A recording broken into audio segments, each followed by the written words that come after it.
Hi guys.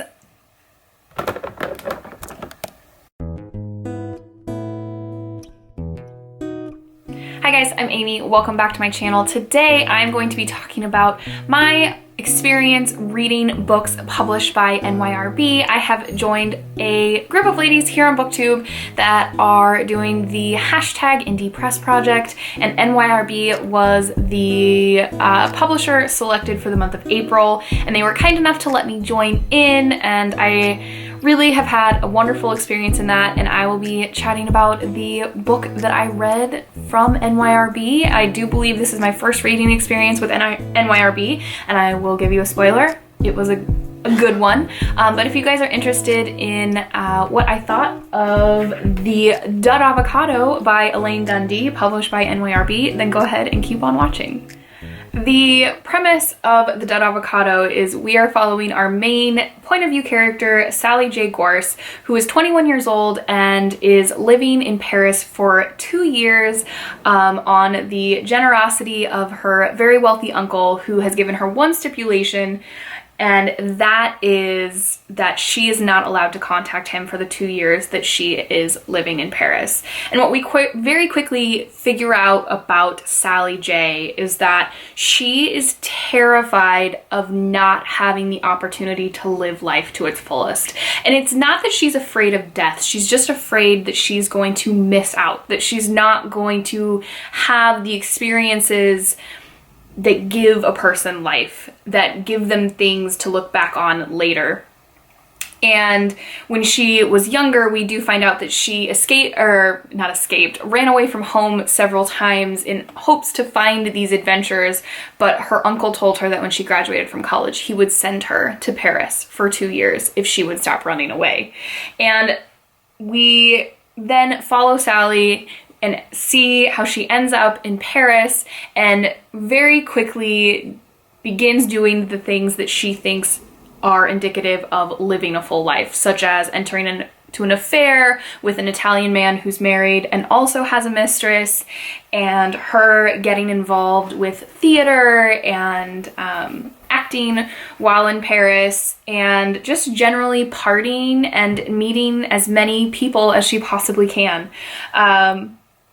And really the joy of this book and in reading this book is how wonderful of a character Sally J is. She is so very melodramatic, but simultaneously very self-aware of her faults and her shortcomings. She can be even self-deprecating at times in a very satisfying way. She's very open to any and all experiences, but later on looks back and thinks things like, well, what the hell was I thinking? Why did I do that? Why did I say that was okay? And in that process, I think she becomes this very real, genuine character who's just trying to figure out how to live life, how to enjoy life. And she makes these wonderful observations about the people around her, the situations that she comes across that are just outright hysterical. And Dundee's writing style is so very witty and humorous and intelligent and, dare I say, sexy. I just absolutely adored the reading experience of this book, despite the fact that I couldn't read it very quickly. I talked about this book in several vlogs, and I had said many times over, I'm gonna finish this book today, and then I never did. And I think that's partially because this book was originally published in 1958, and so the language in general is just different to the way we speak now. Not greatly so, but enough that it slowed me down a little bit. And that's one thing that NYRB does really, really well, is they publish books that have been out of print that were controversial or thought-provoking or new or experimental and bring them back to the forefront now. And I'm so happy they chose this book because I think it's so very wonderful and incredible.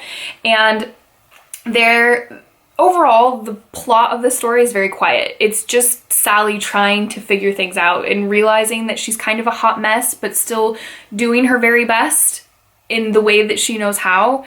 And I found it also very refreshing because Sally is very intrigued by sex, and I do believe at one point there is some comment that she, or a thought that she has, that there's so many men in the world that will never get to have sex with her.